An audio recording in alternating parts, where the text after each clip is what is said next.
Welcome to మాలిన్ kitchen. ఈ రోజైతే మనం రెసిపీ మటన్ పలావ్ చేసుకున్నామండి. Sunday special. చాలా టేస్టీ సూపర్గా ఉంటుంది, సింపుల్గా అయిపోతుంది. ఈ రైతా వేసుకొని సలాడ్ వేసుకొని వేడి వేడి మటన్ పలావ్ తింటే వావ్ అదిరిపోతుందండి. చాలా చాలా టేస్టీ సూపర్గా ఉంటుంది. మసాలాలు ఎక్కువ లేకుండా మనం ఇలా చేసుకుంటే హెల్తీగా బాగుంటుందండి. చూడండి, ఈ రెసిపీ నచ్చితే మీరు లైక్, షేర్, కామెంట్, సబ్స్క్రైబ్ చేయండి. మర్చిపోకండి మీ ఫ్రెండ్స్కి షేర్ చేయండి. మా వీడియో చూడాలంటే నోటిఫికేషన్ ఆన్ చేసుకోండి. మా వీడియో అయితే పూర్తిగా చూడండి. మా వీడియోలో ఎలాగుందో అలాగే చేయండి. చాలా అదిరిపోతుంది ఈ మటన్ పలావ్ అయితే. బాగా చూడండి.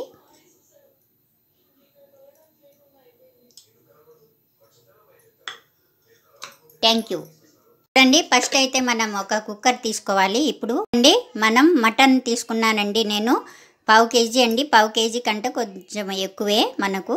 చూడండి, మటన్ తీసుకొని శుభ్రంగా చేసుకొని నిమ్మకాయ వేసి శుభ్రంగా కడిగి మనం ఇప్పుడు ఈ మటన్ని మనం కుక్కర్ తీసుకున్నాం కదా, ఈ కుక్కర్లో వేసేసుకోవాలి. ఇలాగ వేసుకున్న తర్వాత అండి ఇప్పుడైతే మనం ఓల్ గరం మసాలా అండి, బిర్యానీ ఆకు ఒకటి, బండ పువ్వు, స్టార్ పువ్వు, లవంగాలు, దాల్చిన చెక్క, ఇవన్నీ మనం ఇందుట్లో వేసుకోవాలి. పావు టీ స్పూన్ సోంపు అండి, మన ఇష్టం అండి, వేసుకుంటే వేసుకోవచ్చు లేకుంటే లే. పావు టీ స్పూన్ వేసుకుంటున్నాను. అలాగే మనం ఉల్లిపాయ అండి, ఒక చిన్న మీడియం సైజు ఉల్లిపాయ వేసుకోవాలి ఇందులో. అలాగే కొద్దిగా పుదీనా వేసుకోవాలి. అలాగే కొత్తిమీర వేసుకోవాలి. అలాగే ఒక స్పూన్ ధనియా పౌడర్ వేసుకోవాలి. పావు టీ స్పూన్ జీరా పౌడర్ వేసుకోవాలి. చిటికెడు పసుపు వేసుకోవాలి. అలాగే పెరుగు ఒక స్పూన్ వేసుకోవాలి. అలాగే ఒక స్పూన్ మనం పచ్చిమిర్చి అండి కచ్చపచ్చ దంచుకోవాలి, లేకుంటే మిక్సీలో వేసుకోవాలి. కారం ఎక్కువ ఉంటే తక్కువ వేసుకోవాలి, తక్కువ ఉంటే ఎక్కువ వేసుకోవాలండి. ఒక స్పూన్ వేసుకుంటున్నాను. సాల్ట్ వేసుకోవాలి. అలాగే సగం బద్ద నిమ్మ రసం వేసుకోవాలి ఇందులో. అలాగే మనం ఇందులోకి తగినంత వాటర్ వేసుకోవాలి. వేసుకొని ఇప్పుడు మనం పావు టీ స్పూన్ అల్లం వెల్లుల్లి పేస్ట్ వేసుకోవాలి. చూడండి, స్టవ్ వెలిగించుకొని మనం కుక్కర్ పెట్టుకోవాలండి. పెట్టుకున్న తర్వాత మనం ఇలాగా మూత పెట్టేసుకోవాలి. పెట్టేసుకున్న తర్వాత ఒక 4 అయినా 3 సీటీలు అయినా 4 అయినా మనం వచ్చిన తర్వాత చూద్దామండి. ఇప్పుడు చూద్దామండి. మనకైతే 4 సీటీలు అయితే వచ్చినాయి. చూసారా, ఇలాగైతే ఉడికింది మాకు మటను. మనకు మటన్ మెత్తగా కాకపోతే మళ్ళీ అయినా సరే మనం ఒక 2 సీటీలు అయినా మనం పెట్టుకోవచ్చండి. చూడండి, మెత్తగా అయింది బాగా. ఇప్పుడు మనం పక్కన పెడదాం. చూడండి, మనం గిన్నె పెట్టుకోవాలండి. గిన్నె అయినా మన దగ్గర ఏది బాగుంటే అది మనం పెట్టుకోవచ్చండి.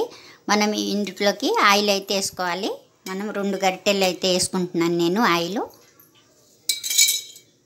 నూనె ఏడెక్కిన తర్వాత మనం అయితే ఓల్ గరం మసాలా అండి, బిర్యానీ ఆకు, దాల్చిన చెక్క, 2 లవంగాలు, మొగ్గ, అలాగే స్టార్ పువ్వు, ఇలాచి, జాజికాయ అన్నీ, మరాఠీ మొగ్గ అన్నీ వేసుకోవాలండి ఇందులో. ఓల్ గరం మసాలా పావు టీ స్పూన్ షాజీరా వేసుకోవాలి.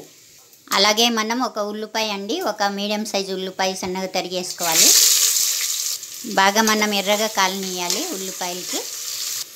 ఇలాగైతే వేయించుకోవాలి. మనం ఉల్లిపాయలు ఎర్రగా వేయించుకోవాలి. వేయించుకున్న తర్వాత ఇప్పుడు మనం ఇందులో చూడండి పావు టీ స్పూన్ అల్లం వెల్లుల్లి పేస్ట్ వేసుకోవాలి. మనం ఇందాక పావు టీ స్పూన్ మటన్లో వేసుకున్నాం కదా, 1 స్పూన్ అవుతుంది.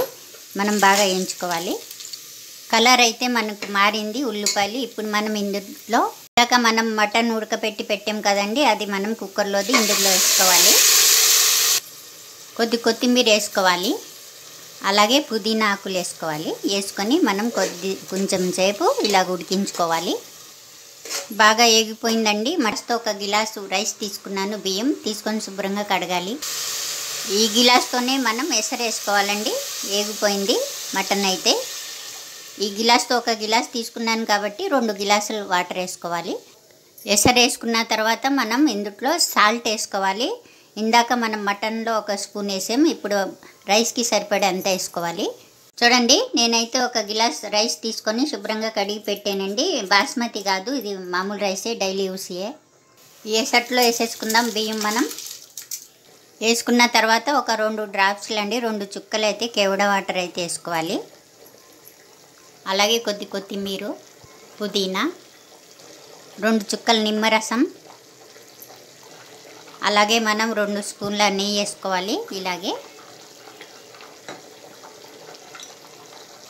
ఇప్పుడు మనం కలుపుకుందాం. చూడండి ఎసరంతా బాగా ఇమిరిపోయింది. ఇప్పుడు మనం ఇలాగ ఒకసారి కలిపేసుకొని అలాగే పైనుంచి కొద్ది కొత్తిమీర వేసుకోవాలి.